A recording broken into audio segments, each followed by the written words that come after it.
MA final Bharat के भूगोल में इससे पहले वाले व्याख्यान में हमने भारत का सामान्य परिचय पढ़ा था।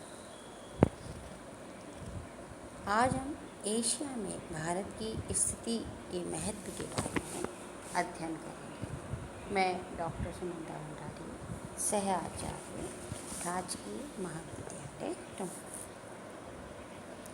एशिया में भारत की स्थिति के बारे में जब हम बात करते हैं तो हमें इसकी स्थिति बहुत महत्वपूर्ण दिखाई देती है। पूर्वी गोलार्ध में दक्षिणी एशिया में भारत की स्थिति जलीय और स्थलीय दृष्टि से महत्वपूर्ण है। हिंद महासागर के उत्तरी सिरे में स्थित भारत देश पूर्वी गोलार्ध के मध्य में पड़ता है। यूरोप महाद्वीप और अमेरिका महाद्वीप के पश्चिमी भागों से लगभग समान दूरी पर स्थित है।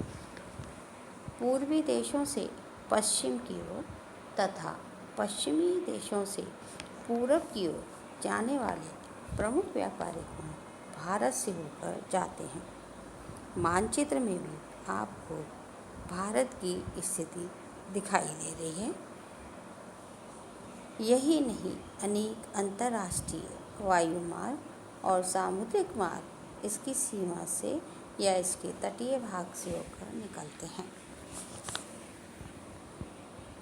भारत से पूरब और दक्षिण पूरब की ओर ये मार्ग चीन व जापान को, पश्चिम व दक्षिण पश्चिम में यूके को, पश्चिमी यूरोप, यूएसए, लैटिन अमेरिका के देशों और पूर्वी तथा दक्षिणी अफ्रीका को, दक्षिण में Sri Lanka, Singapore, Malaysia, Indonesia, Australia और न्यूजीलैंड को जाते हैं।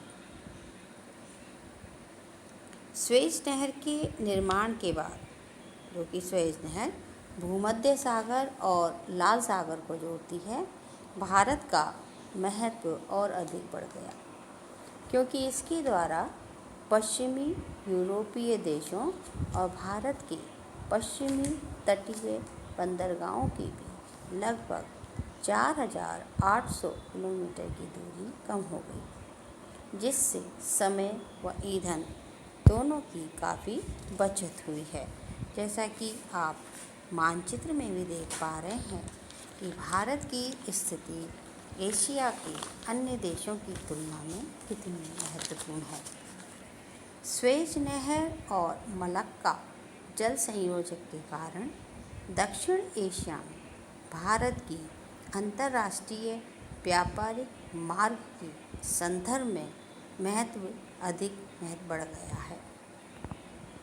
भारत पश्चिमी औद्योगिक देशों एवं पूरब के विकासशील देशों को मिलाने में एक श्रृंखला का कार्य करता है।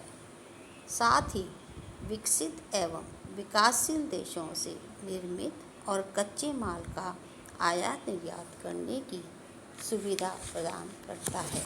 यानी हम व्यापारिक और वाणिज्यिक दृष्टि से यदि देखते हैं तो भारत की स्थिति बहुत महत्व है।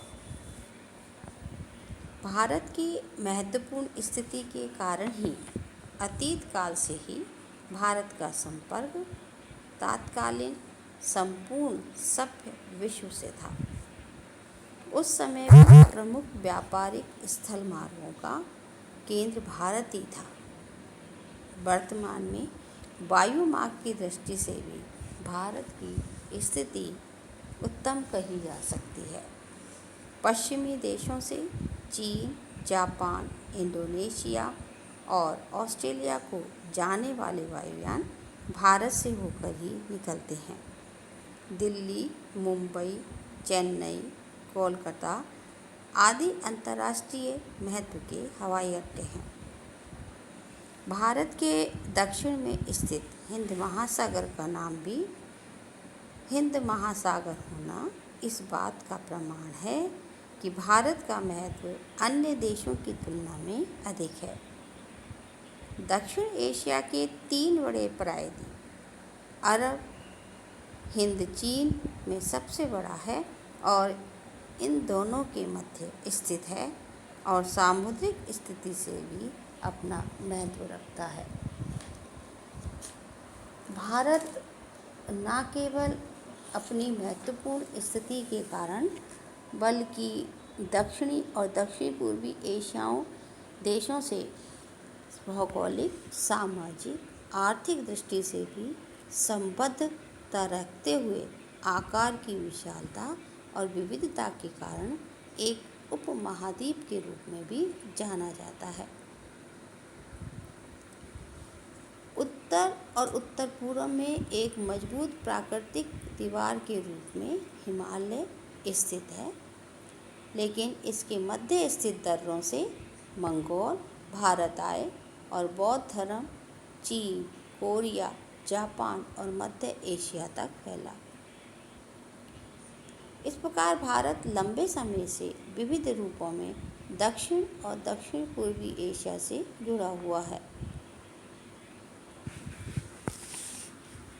दक्षिण पूर्वी एशिया विश्व का एक प्रमुख सांस्कृतिक उद्भव स्थल रहा है, जिसमें भारत की स्थिति बहुत महत्वपूर्ण है। दक्षिण एशिया में बांग्लादेश, भूटान, भारत, नेपाल, मालदीव, पाकिस्तान, श्रीलंका शामिल हैं। ये सभी देश भौगोलिक और सांस्कृतिक दृष्टि से भारतीय उपमहाद्वीप के ही भाग हैं। इस प्रकार भारत एशिया में अपनी विशिष्ट भौगोलिक अवस्थिति और विस्तार के कारण महत्वपूर्ण स्थिति रखता है। धन्यवाद।